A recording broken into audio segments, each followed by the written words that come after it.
OK, now Unai Emery officially takes charge at Aston Villa today. There's a number of issues facing the new manager at the club. As you can see, Michael is still with me. So let's discuss some of those, shall we? First day in charge, what's on his to-do list?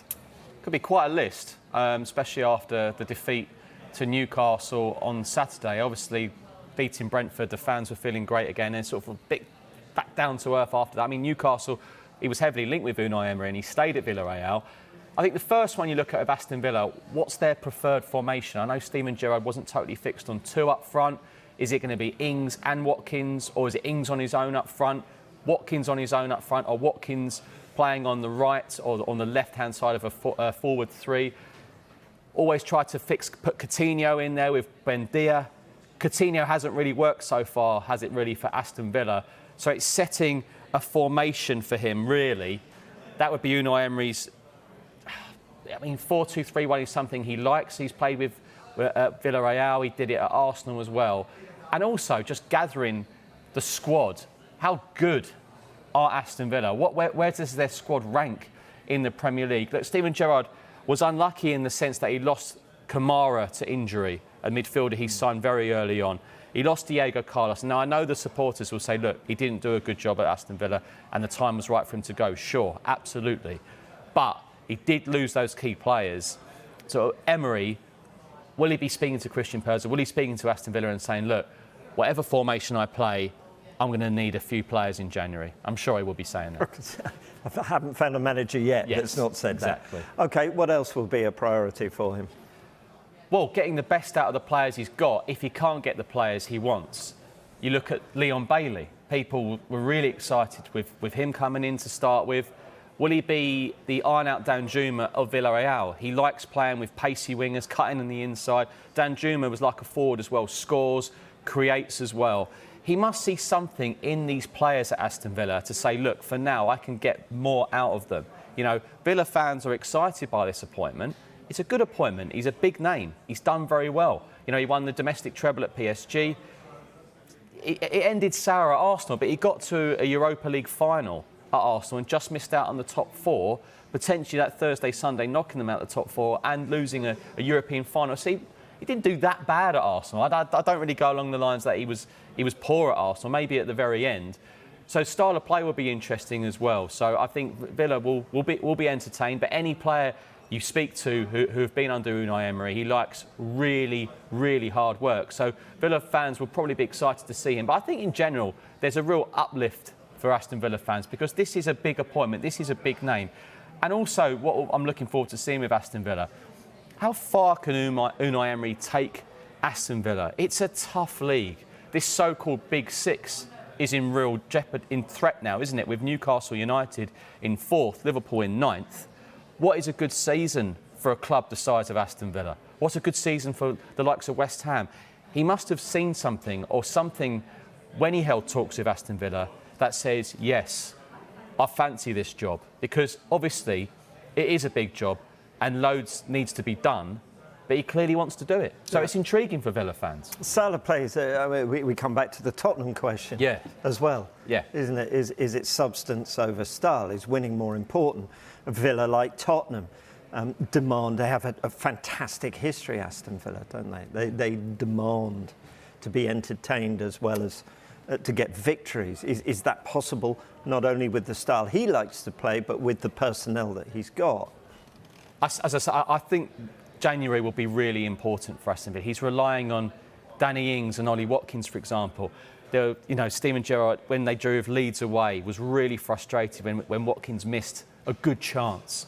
They're not scoring enough. I think he's got 3 and Ings has got 2 so far this season. So it'd be really interesting to see if he brings anyone in. But he's going to have to rely on these players. Buendia, hard-working number 10. The Villa fans love him. Can he get anything out of Coutinho? Or was this a player where Steven Gerrard was very close with at Liverpool and maybe the Premier League's too tough for him? I don't know. But he's not playing at the moment. Can he get anything out of him? So a lot of work to be done. But he's got a few games and then he's obviously got this World Cup break to really assess his squad. Yeah, it would be far too cheap and easy to say Ings can only get better for Villa, wouldn't it? So we won't say that. No. OK, good. Mings can only get better? OK. We've looked at some of the issues facing the new manager at the club, but Michael's back and we're going to go through a few more. We've spoken about formation and style of play. What else will be on Emery's to-do list? Yeah, on his to-do list, his third one here it comes, is away form. I mean, it's been awful for Aston Villa this season. Started the season with a really disappointing defeat away to Bournemouth. Aston Villa fans, big signings coming in, expected to start the season well. And that was a real line under the whole season, really, so far for Aston Villa. Then losing to Palace. OK, Arsenal was a narrow defeat. Fulham, the game that cost Steven Gerrard his job. And then Newcastle United on Saturday. You know, thanks for the memories in caretaker charge there. But it will be something, yeah, it will be of concern to Unai Emery, that as well. That's something he will look at as well. He wasn't at the game on Saturday against Newcastle, probably a good thing.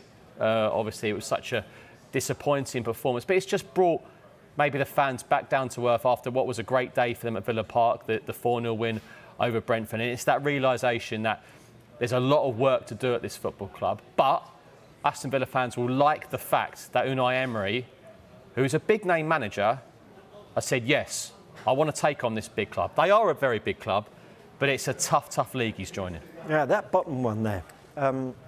Captaincy. It was such a hot debate at the start of the season, wasn't it? What's he got to sort here? Well, a lot of managers don't change captains when the player stays at the club. You know, Tyrone Mings handled it really well.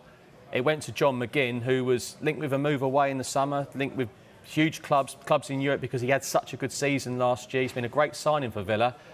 But it's just not worked out for John McGinn so far this season, and he's now been dropped. So Emi Martinez has taken the armband. Now, Emi Martinez once said on his Instagram, we'll meet again, Unai, when they were together at Arsenal. So he'll be delighted, Unai Emery, that he's got Emi Martinez, and he'll hope that this knock Emi Martinez has picked up isn't a bad one, but he will love the fact that he's already got someone he knows from his time at Arsenal. Does that make him say, well, yeah, you know, you'll be my team captain, John McGinn's my club captain? Or the good thing for John McGinn is fresh start, I'm the captain here, and I'm going to force my way back into the side. But I still think, Rob, with all these points, the formation for Aston Villa, we've seen that under Steven Gerrard, he sometimes played a couple of 10s, one striker. No, Watkins Norings really set the world alight. Style of play, Unai Emery likes the usual, the 4-2-3-1. We know that his wingers are fast, inverted, like Arnaut Danjuma I've mentioned. The away form, it's bad, needs improving. Can't get any worse. The captaincy.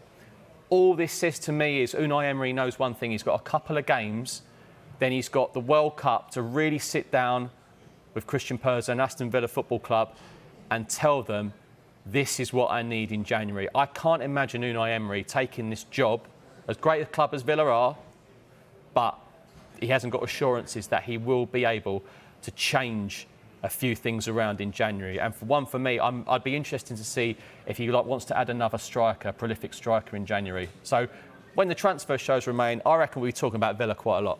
Yeah, and it gets underway with Man United Sunday, 2 o'clock, his first official day in charge.